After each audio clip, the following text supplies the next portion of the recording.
کر سکو. تو میرا مقصد کیا ہے؟ میرا مقصد صرف یہ ہے کہ یہ پیغام کھول کر پہنچا دینا دنیا تک، یہ جو اردو بولنے والے ان تک یہ بات پہنچا دینا، ہندی بولنے والے، کہ اس وقت رسول موجود ہے جو تمہیں کھول کھول کر متنبہ کر رہا ہے. اس وقت ایشور جو ہے اس کا اوتار موجود ہے جو تمہیں کھول کھول کر متنبہ کر رہا ہے عذاب سے. کوئی سنتا ہے اس کی اپنی مرضی، نہیں سنتا اس کی اپنی مرضی، مانتا ہے اس کا اپنا فائدہ ہے، نہیں مانتا اس کا اپنا نقصان ہے. احمد عیسیٰ کا کچھ نہیں بگڑنے والا. تو ذرا بتاؤ نا احمد عیسیٰ کا مقصد کیا ہے؟ کیا احمد عیسیٰ مقصد پورا نہیں کر پا رہا؟ احمد عیسیٰ تو حسن طریقے سے مقصد پورا کر رہا ہے. احمد عیسیٰ کا تو رب احمد عیسیٰ کی مدد کر رہا ہے، نصرت کر رہا ہے. احمد عیسیٰ تو کے اوپر تو ہر لمحے احمد عیسیٰ کے رب کی نظر ہے. اور تم لوگ، تمہارا مقصد کیا ہے؟ تمہارا مقصد ہے احمد عیسیٰ کو قتل کرنا، احمد عیسیٰ کو تکلیف دینا، احمد عیسیٰ کو اذیت دینا، احمد عیسیٰ کی آواز کو بند کرنا، لوگوں کو احمد عیسیٰ کی دعوت سننے سے روکنا. تو ذرا بتاؤ تم کامیاب ہو رہے ہو یا ناکام ہو، ذلیل ہو رہے ہو؟ کیا رب تمہاری مدد کر رہا ہے؟ تم عقل کے اندر غور کر. تم ایک بندہ آتا ہے کہتا ہے، یعنی کہ ایک بندہ ہے آتا ہے وہ کہتا ہے یہ اللہ کی طرف سے ہے. اگر یہ اللہ کی طرف سے نہیں ہے، اگر وہ قذاب ہے، تو یہ تو براہ راست رب کے ساتھ دشمنی ہے. رب کو تو اس کو زندہ گاڑ دینا چاہیے زمین میں، اس کو تو ذلیل اور رسوا کر دینا چاہیے.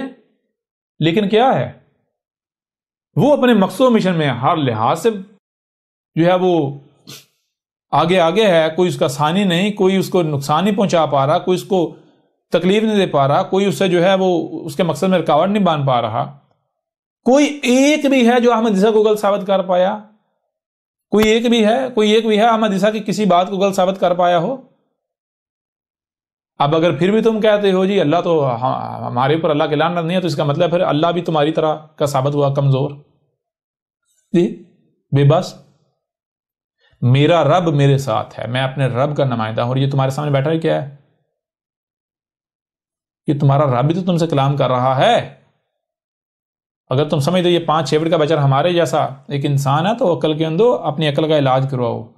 یہ رب تمہارا بول رہا ہے، تمہارے رب کی زبان تمہارے سامنے بیٹھی ہے. رب کیا ہے؟ یہ کائنات، جسے تم کائنات کہتے ہو، اس کے علاوہ اور کوئی وجود نہیں ہے. لہٰذا کس کے اوپر لعنت ہے اور کس کے اوپر نہیں، احمد عیسیٰ نے کھول کر واضح کر دیا. اب دنیا کی کوئی طاقت آئے اور ثابت کرے کہ احمد عیسیٰ کے اوپر رب کی لعنت ہے، اور احمد عیسیٰ کو غلط ثابت کرے کہ تم لوگوں کے اوپر احمد عیسیٰ کی لعنت نہیں ہے، آج میدان میں.